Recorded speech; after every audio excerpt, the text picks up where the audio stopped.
ucapan pembukaan oleh Yang Terhormat Tuan Abdul Aziz, Presiden Jemaat Ahmadiyah Singapura. Silakan.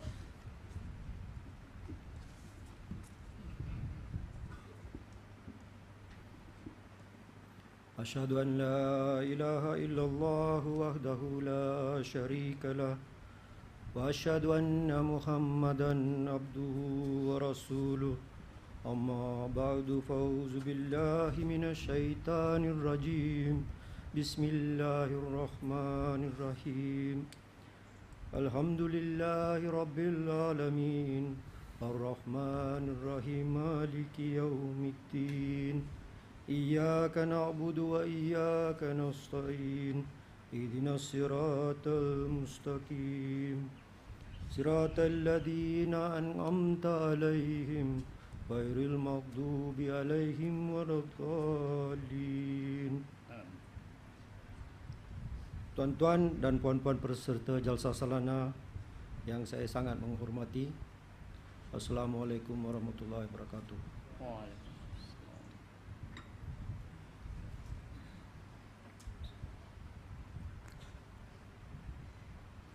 Alhamdulillah, dengan kurnia Allah Subhanahu Wa Taala, Jemaat Ahmadiyah Singapura telah diizinkan sekali lagi untuk mengadakan Jalsah Salana yang sekarang ini kali ke-25. Berarti sudah 25 tahun berturut-turut kita dapat mengadakan Jalsah Salana ini. Seperti tahun-tahun yang lalu, sekali lagi kita sangat beruntung kerana telah terima amanat dari imam kita yang tercinta, Hazrat Khalifatul Masih Aidallahu Ta'ala bin Abdul Aziz, untuk peserta Jalsah Salana, khususnya untuk anggota Jemaat Ahmadiyah Muslim Singapura. Saya akan bacakan amanat beliau itu dalam bahasa Inggeris aslinya, kemudian nanti akan diterjemah oleh Maulana Hasan Basri, insyaAllah.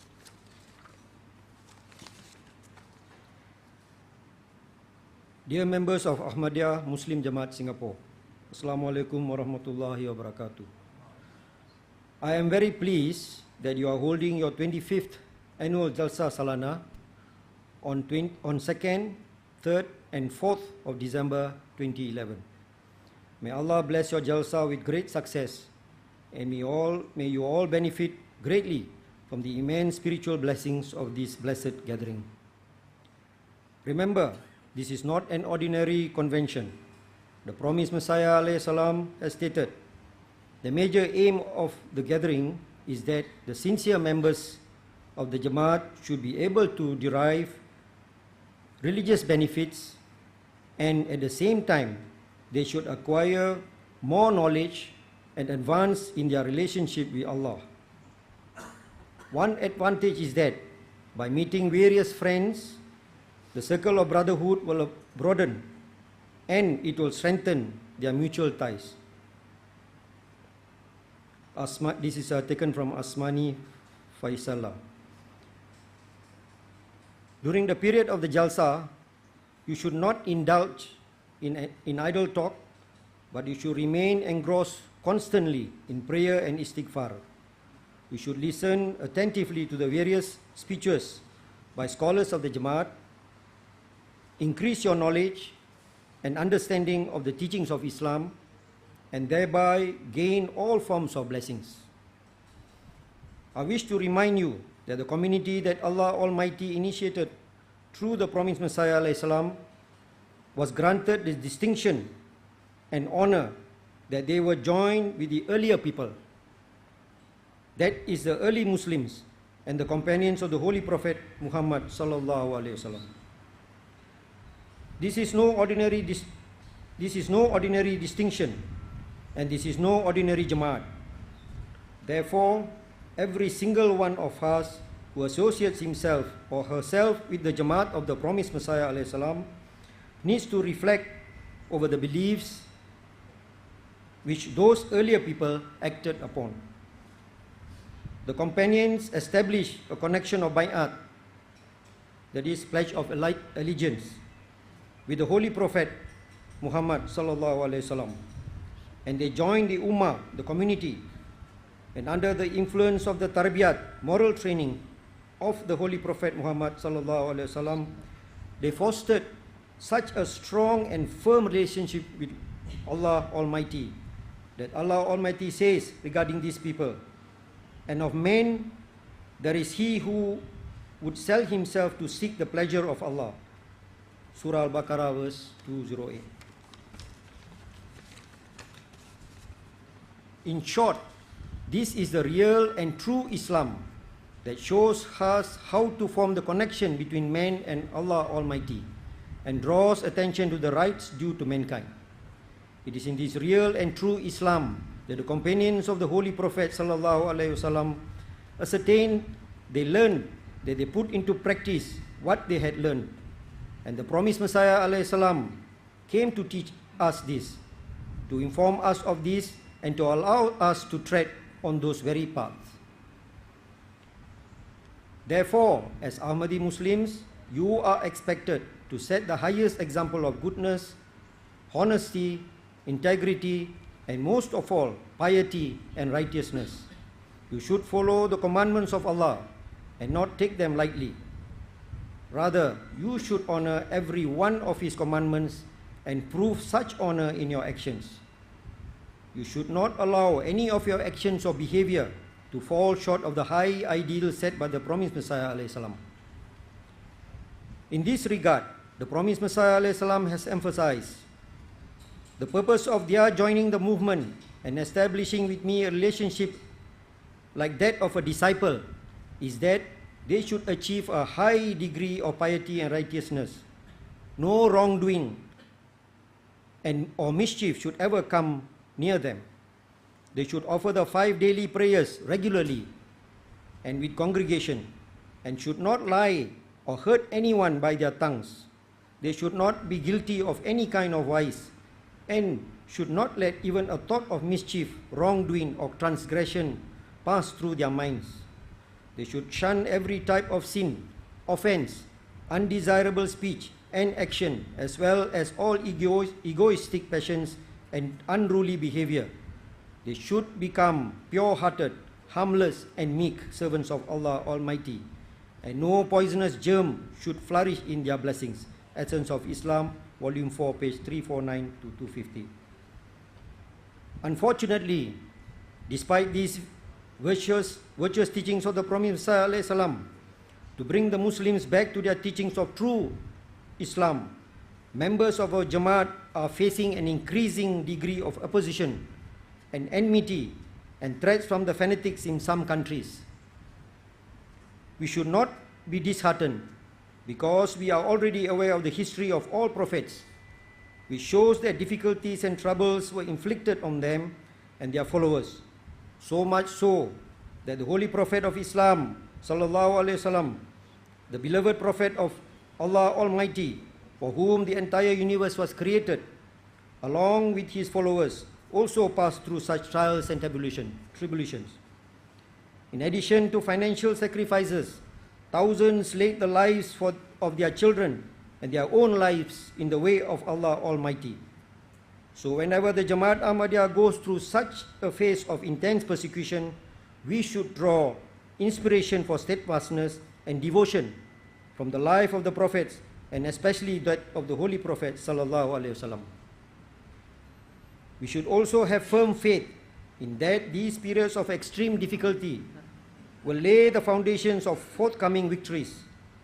Such periods of difficulty also provide us with the opportunity to gain further nearness to Allah Almighty by offering supplication and lamentations before our Lord, and to continue to strengthen our bond with the Divine.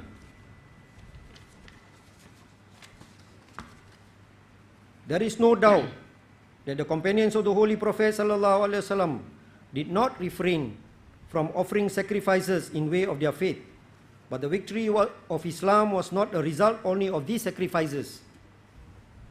It was also due to the fervent and earnest prayers that were offered by the early followers of Islam, and most of all due to the fervent prayers of the beloved Prophet of Allah sallallahu alaihi wasallam, who wept and shed tears through the night and took the divine threshold and brought about such a great revolution.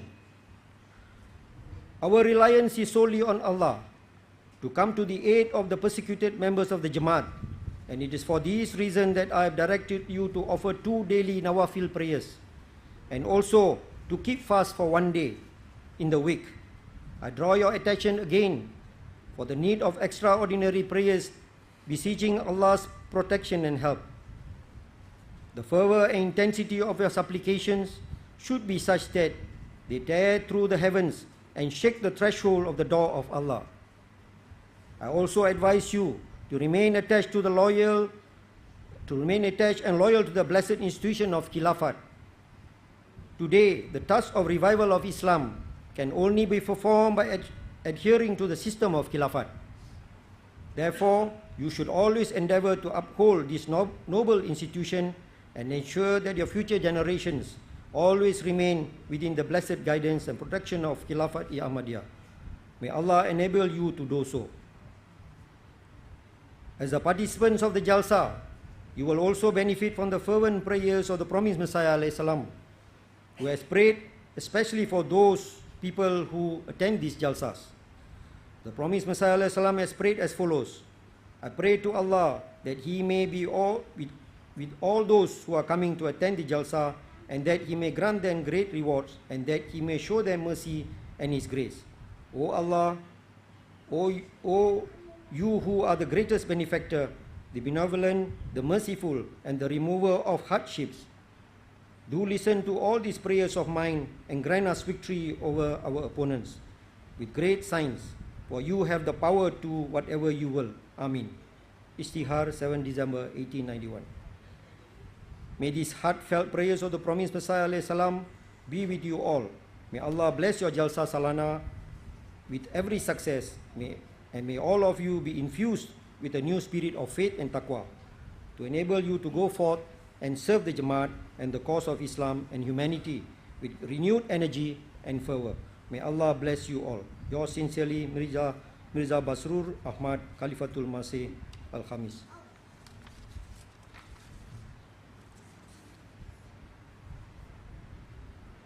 Jadi itulah tadi mesej syukur yang agak ringkas bagi kita, tetapi banyak berisi, penuh dengan nasihat-nasihat yang sangat bermanfaat bagi kita semua. Mudah-mudahan kita diberi taufik untuk mengamalkan semua nasihat beliau itu. Saya mau tambah sedikit. Apabila kita ikut serta dalam pertemuan seperti Jalsa Salana ini, kita harus juga ingat tujuan Jalsa Salana diadakan oleh Hazrat Masih Maud alaihi salam yang menjadi pengasas Jalsa Salana Jemaat.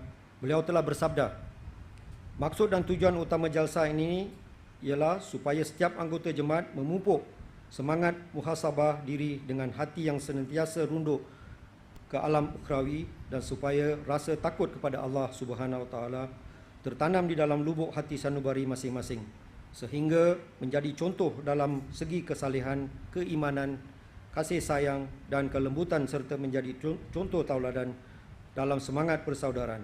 Mereka juga harus sentiasa bersiap sedia, disertai keinginan untuk menunjukkan sifat merendahkan diri dan sentiasa berusaha untuk meningkatkan keimanan. Tujuan nombor 2, tujuan Jalsa ini ialah supaya di hati setiap peserta cinta pada dunia ini akan kurang dan harus diisi dengan cinta pada Allah Ta'ala dan Rasulnya sallallahu alaihi wasallam. Untuk mencapai matlamat ini, seseorang itu perlu tinggal bersama kami untuk beberapa lama dan mengorbankan sebahagian daripada waktunya dalam hal-hal seperti ini. Saudara-saudara mesti datang berjumpa dengan kami. Baiat saudara akan menjadi sia-sia jika selepas menyertai pergerakan ini, pertemuan seperti ini tidak diberi keutamaan. Maka baiat akan kosong dari berkat dan hanya akan kekal sebagai satu perbuatan formal sahaja. Satu daripada tujuan Jalsa ini diadakan adalah untuk mencanangkan strategi yang baik bagi pertabligan di Eropah dan Amerika. Ia adalah kerana telah terbukti bahawa penduduk-penduduk negara-negara ini kini sudah bersedia untuk menerima agama Islam. Kemudian beliau bersabda, sekali lagi saya mengatakan bahawa saudara-saudara jangan anggap jalsa ini satu pertemuan biasa. Ini adalah berdasarkan kehendak ilahi untuk penyebaran Islam. Asasnya diletak oleh tangan Tuhan sendiri yang juga menyediakan negara-negara lain yang akan menyertai kami tidak lama lagi. Ini adalah kerja Allah Maha Esa, tiada yang mustahil baginya. Itulah berapa sabda dan saya akhiri ucapan saya ini dengan beberapa pesanan kepada panitia dan sebagainya. Bagi pihak Jemaat Ahmadiyah Muslim Singapura, saya mengalu-alukan kedatangan tuan-tuan sebagai peserta jalsanah kita yang 25 ini. Kami harap selain dari sibuk melaksanakan amalan-amalan rohani, tuan-tuan dan puan-puan akan sentiasa akan selesa dengan hidangan jasmani dan yang amat sederhana yang kami sediakan. Sentiasa ingatlah akan tujuan jalsa seperti apa yang disabdakan oleh Hazrat Masih Maud alaihissalam, supaya kita dapat meraih sebanyak-banyak kurnia darinya. Kepada semua pegawai dan petugas-petugas jalsa, saya harap tuan-tuan dan puan-puan akan sentiasa ingat akan pesan dan nasihat uzur ayadallahu ta'ala bin Nasrul Aziz tentang bagaimana cara melayani tetamu. Lebih-lebih lagi tamu jalsa Masih Maud ini. Semoga Allah Ta'ala memberi tuan-tuan dan puan-puan kekuatan dan kesabaran dalam melaksanakan tugas masing-masing. Akhirnya dalam pertemuan seperti ini, kita juga dianjurkan banyak-banyak berdoa. Maka panjatkanlah doa untuk imam kita yang tercinta Hazrat Khalifatul Masih Al-Khamis Aidallah Ta'ala bin Nasrul Aziz, serta bagi keluarga dan kaum kerabat beliau dan staf beliau. Doakanlah juga untuk para peserta jalsa, petugas-petugas jalsa, serta untuk semua anggota Jemaat Ahmadiyah dan kaum muslimin di seluruh dunia. Doa khusus juga untuk anggota-anggota jemaat yang terkorban mati syahid di jalan Allah. Semoga mereka ditempatkan bersama orang-orang yang dijanjikan martabat yang tinggi di sisi Allah. Doa kita juga untuk mereka yang dianiayai oleh pihak-pihak yang tidak senang dengan jemaat. Semoga mereka diberi kekuatan dan kesabaran. Amin. Sekian dari saya. Wabillahi taufiq wal hidayah. Assalamualaikum warahmatullahi wabarakatuh. Waalaikumsalam.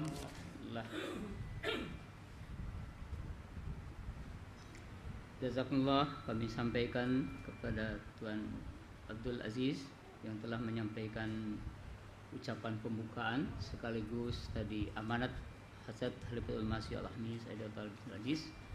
Dan seperti disampaikan oleh beliau tadi bahwa untuk dapat kita meresapi apa yang menjadi amanat huzur di dalam acara jalsa kita ini, dimohon Bapak Maulana Hasan Basri untuk menerjemahkan dalam bahasa Melayu dan sekaligus nanti akan memimpin doa pembukaan.